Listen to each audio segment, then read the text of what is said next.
pokračujeme stále v tom a uvedomujeme si, že sme vytvorili občiansky tribunál a tvoríme novú budúcnosť Slovenska.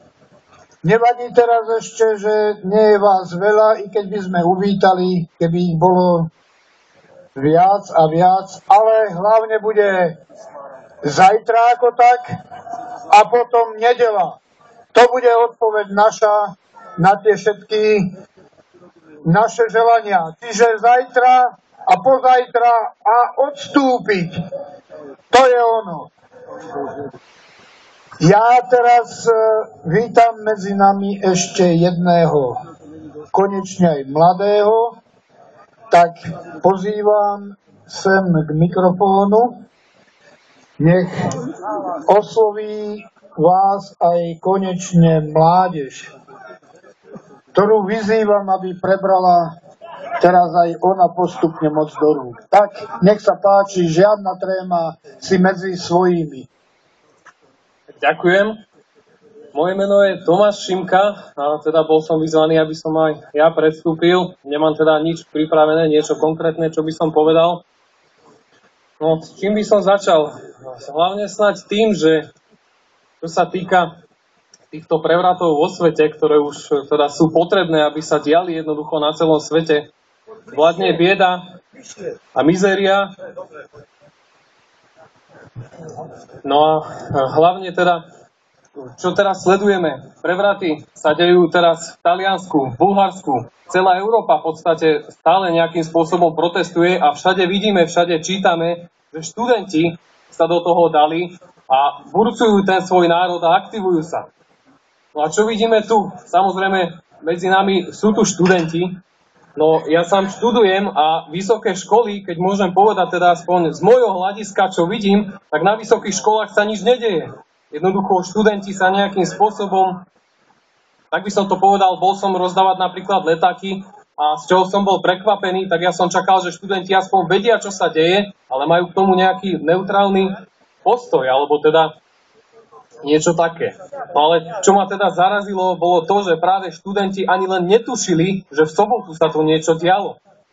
Že teda tu na námestí Slobody denne niečo je. Takže to by som povedal, že najväčší problém u nás je hlavne táto dezinformovanosť. Vládne tu cenzúra a jednoducho všetci sledujú televíziu, to je hlavné. A samozrejme vieme všetci, ako to funguje v tých našich televíziách, masírujú sa mozgy a je to také blbé povedať to, ale je to pravda, že vlastne aj samotní tí študenti všetci len pozerajú tie somariny, čo tam behajú a potom to vyzerá tak, ako to vyzerá. Takže touto cestou by som chcel vyzvať všetkých študentov. Naozaj, pokúste sa so svojím okolím komunikovať. Skúste vytvárať nejaké diskusie. Možno keď aj tie letáky šíriť medzi sebou. Je to možno málo, ale predsa nejakí ľudia sa od toho odrazia a reťazová reakcia je taká, že nakoniec môže tú nedeľu prísť naozaj slušný počet ľudí. A tým pádom, vlastne, keď už tu budeme nejaký poriadny celok a budeme sa postupne zoskupovať, tak potom už naozaj môžeme spraviť to, čo sa tu vlastne realizuje, už bude realizovateľné. A môžeme teda spraviť to, o čo sa tu snažíme už dlhé roky. Niekto teda nie je všetko nazmar, čo samozrejme už aj bez tak samo o sebe nazmar nie je, pretože sme si teda dokázali, že naozaj ešte v nás niečo je. Dnes som napríklad čítal, ak niekto sleduje tú Facebookovú vojnu, ktorá práve je v tejto našej skupine, kde sa vlastne rieši tento odpor občanov, tak tam niekto tam dnes písal, tuším to bola nejaká pani alebo možno nejaká slečna, neviem, že jednoducho, že to na Slovensku vymiera, že všetci stratili nádej. A to som tam tak písal, že Keby sme stratili všetci nádej, tak potom by sme tu nestali. Prečo by sme tu potom boli? Ja, vy, ktokoľvek. Takže tým by som asi ukončil môj prejav a teda naozaj chcem vyzvať všetkých študentov a všetci, kto máte v akomkoľvek okolí, práve aj študujúcich a mládež, aby ste sa ich snažili burcovať s nami proti tomuto skorumpovanému systému, nech sa už naozaj konečne niečo zmení, pretože ide o nás a o našu budúcnosť. A my naozaj teda chceme svojim deťom niečo zanechať. ako tu bolo povedané, nechceme, aby naše deti, keď raz dospejú, aby žili v ešte horších podmienkach ako my a aby nám pluli na hroby. Tak ďakujem vám teda za pozornosť a prajem pekný deň.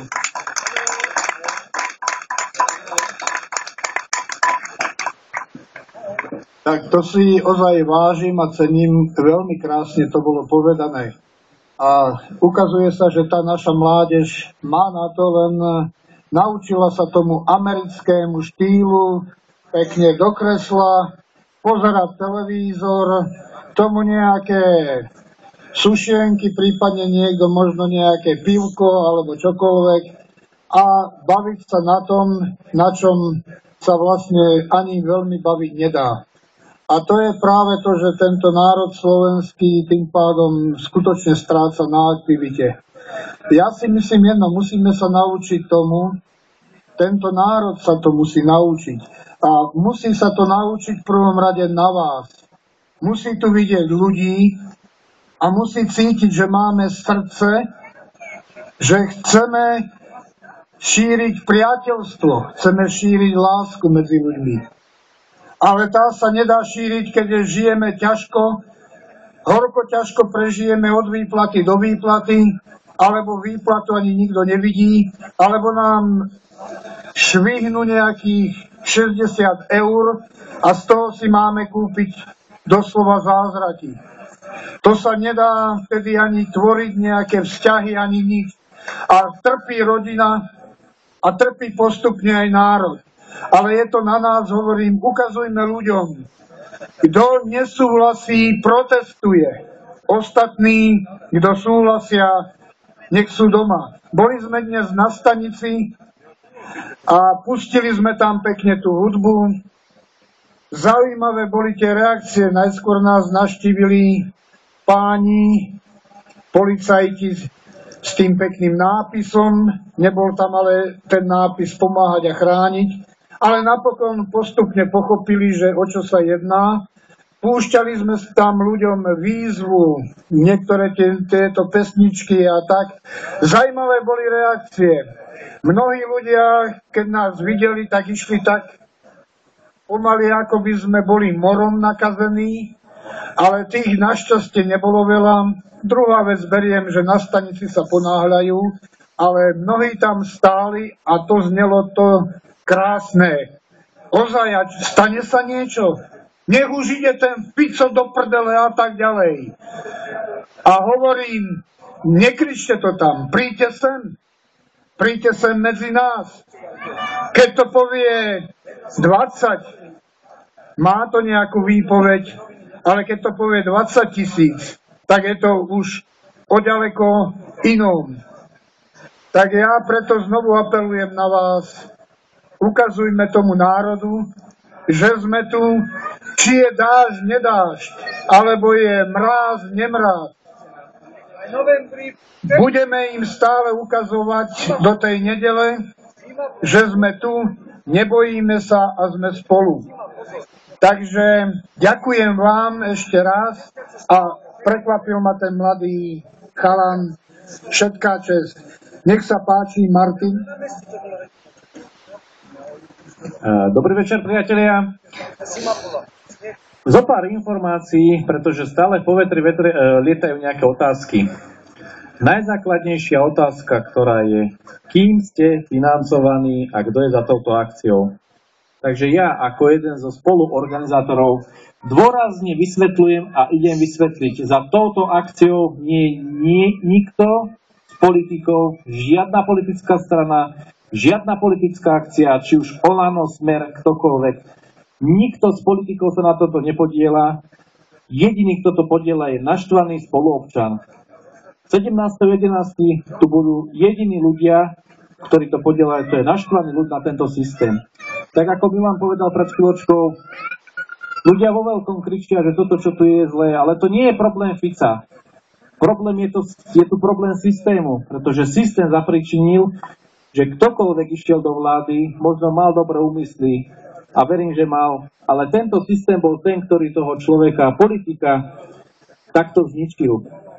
Ja ich svojím spôsobom aj ľutujem, pretože oni už robia to, čo musia robiť. Viete, pokiaľ sú tu praktiky, buď robíš tak, ako chceme, a keď nie, tak budeš zlikvidovaný, a to nemyslím priamo, že mu zoberú život, ale budú skompromitovaní. Dôkazom toho bol napríklad český už teraz expremiér. A z celého sveta sú rôzne informácie, že takto sa deje. A jediné, čo ma mrzí, že z celej situácie, z celého sveta sofistikovanej politiky sa zrovna na Slovensku usvedil tento duch, kde jediná moc je moc vydierania, násilia. Ja sa preto nečudujem, že sme v takejto apatii a veľakrát si myslím, že tí politici majú chrbtovú kosť, ale boja sa ju použiť, pretože myslím si, že im ide aj o život. Takže ešte apelujem raz na tých ľudí. Dennodenne čítame na facebookovej komunikácii, že sme zaplatení, že robíme agitku. Ja by som bol veľmi rád, keby títo ľudia, ktorí majú tieto pochybnosti a otázky, bol by som veľmi rád a že by ste to prišli sem odkomunikovať, pretože nie je hrdina ten, ktorý je spoza niekde z nejakého počítača, ale hrdina je ten, ktorý sa za svoje názory nehanbí a príde sem verejne na nás zaútočiť. A my budeme radi, keď sem ten človek príde. Ale určite sa nenecháme vtiahnuť do boja facebookovej revolúcie. Chcel by som ešte poprosiť a pozdraviť ochranné zložky ako polícia. Vy viete, kto sme my a my vieme, že vy to viete. Nie sme ľudia, ktorí by sme sa uchýlili k násilnostiam a preto aj na 17.11. vopred vyzývam, sme proti akémukoľvek násiliu, bez ohľadu na to, čo bude u nás vykreslované v médiách. 17.11. chceme akciu, ktorá prebehne pokojnou cestou. Už vopred informujem ľudí, ktorí by sem prišli za iným účelom, tak budeme si dávať na nich pozor a celá akcia bude kooperovaná s políciou. Ďakujem pekne.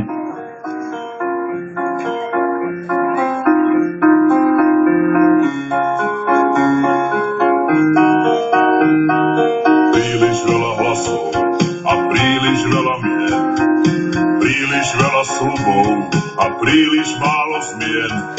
Predražený cirkus, čo spoločnú reč hľadá, už to trvá dlho, to bude dáka zrada, ako mexický seriál. Naťahujú čas a rozpočet sa míňa, veď peniaze sú čas, len presúvajú veci zľava doprava. V hlavách sa nám točí, je to otrava. Jeden národ, jeden hlas, teraz je ten správny čas. Ďajme aspoň chvíľu všetci spolu za poraz. Netreba nám 200 strán, aj takým chýba kostara. Milý pán Jan, odbíja sa pod obraz.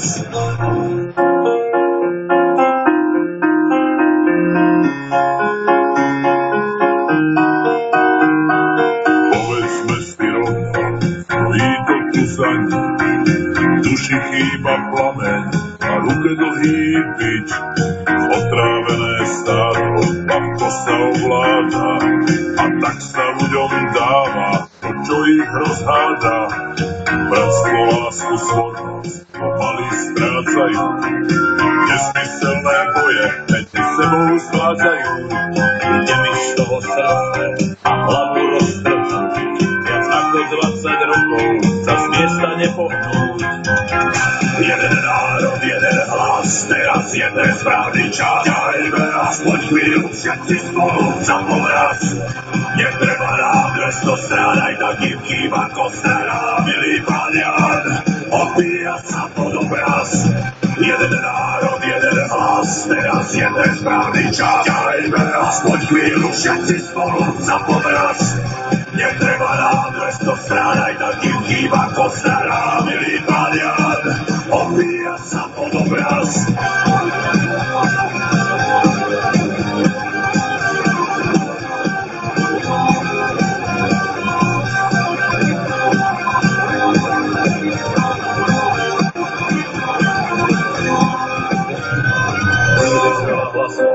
A príliš veľa mien, príliš veľa slubov a príliš málo zmien.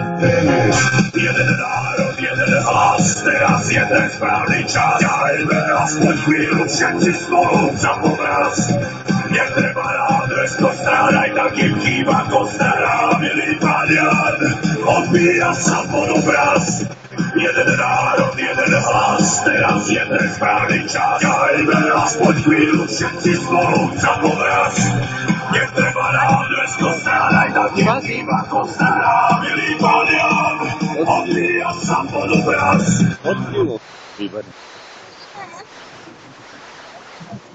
Nadviažem na slova Martina. Opätovne vám poviem, vidíte nás, kto sme, čo sme tu s vami.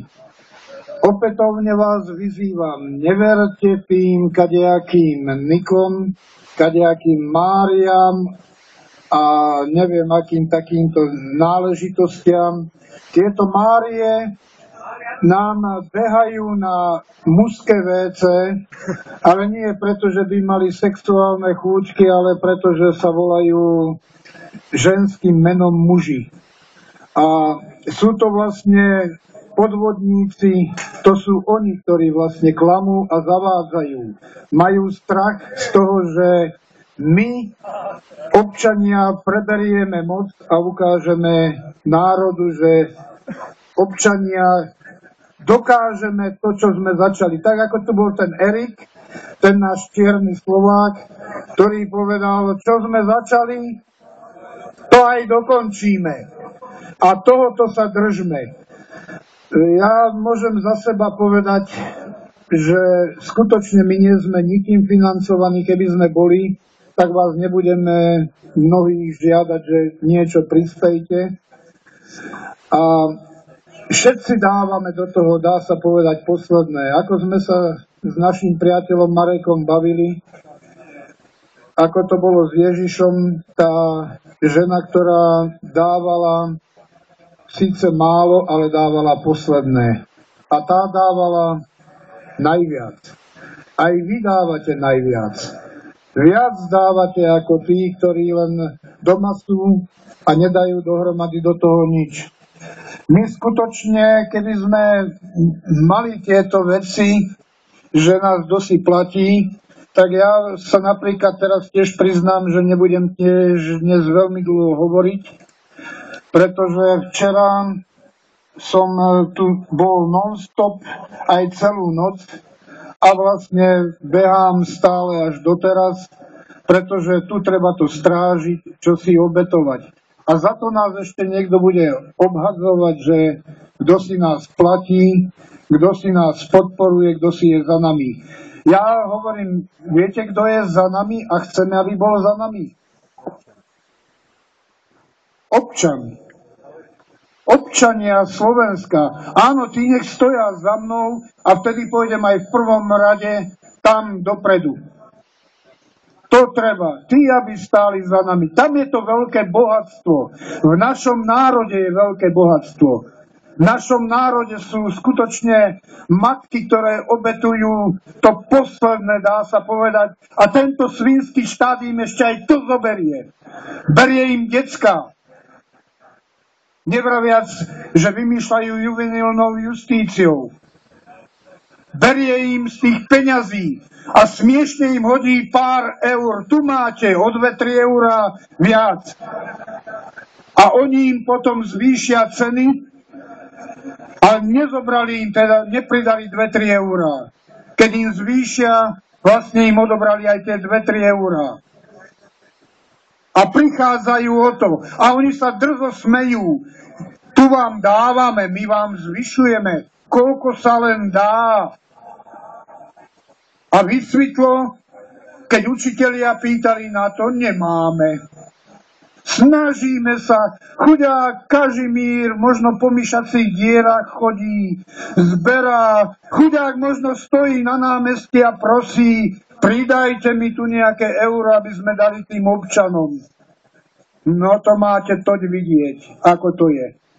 A odrazu príde SPP a oni nájdú 560 miliónov eur na podvod. Pretože my kupujeme iba dlžoby a budovu so zariadením. Ale tie trubky, odkiaľ to tečie a prichádza, 'to, to patrí tým kapitalistom. Toto je ten podvod a za to by si zaslúžil guľku do hlavy dostať. Pretože to je taká velezrada. Za 560 miliónov viete, koľko tisíciky ľudí mohli dostať výplatu a ďaleko vyššiu? Nie, my musíme chrániť monopoly. Oni nám v srdce nemajú monopol. Na to nemajú. Ale na rozkrádanie pre seba, na to je donekonečná. Ako jeden múdry povedal, chudobný, tomu stačí málo, on sa uskromní. Ale kde majú oni hranicu? Nemajú hranicu. Stále majú hranicu len pokiaľ je v kase.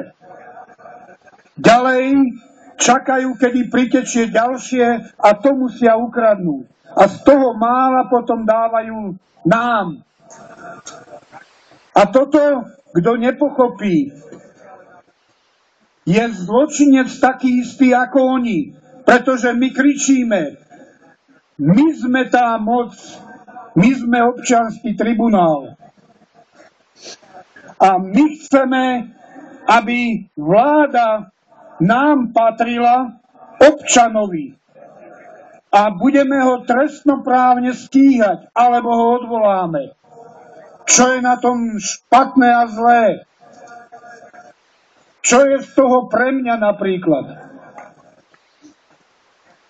Ale je to pre mňa iba to, že mi to bude zaručovať, že zmiznú tí hnusní exekútori, že zmiznú tí príživníci, ktorí žijú z nášho. A budem si môcť ďaleko viac dovoliť a žiť.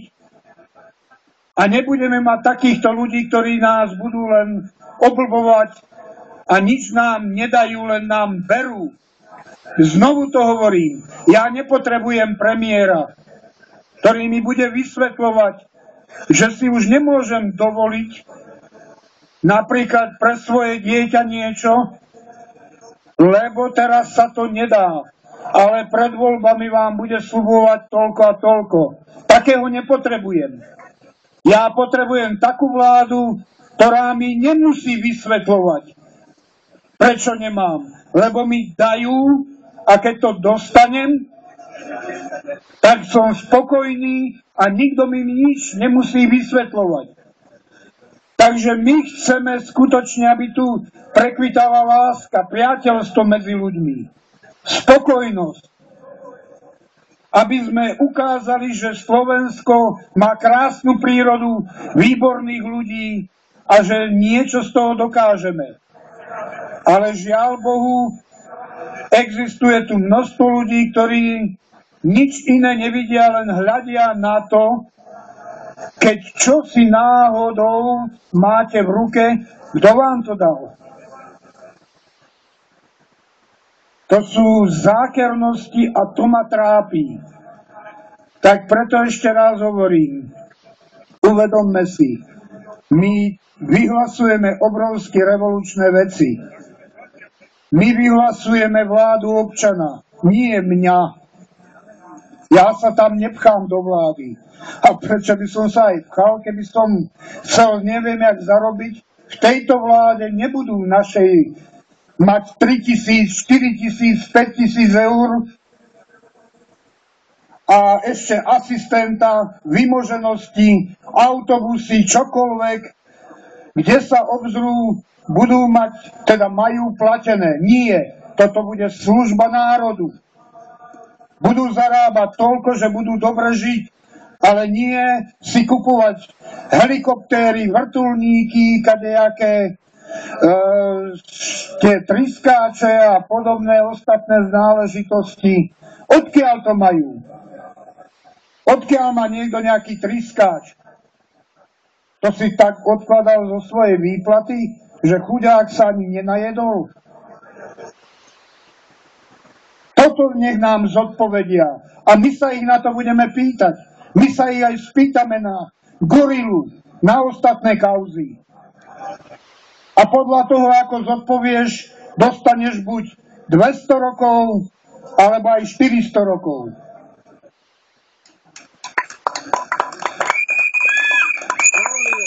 pretože skutočne táto moc seba nebude ničiť, nie sú samovrahovia. My, občania, musíme to riešiť. Takže verím, že vydržíme spolu a odkazujem vám. Dávam svoje srdce, dávam seba, dávam do toho, aby sme to vyhrali.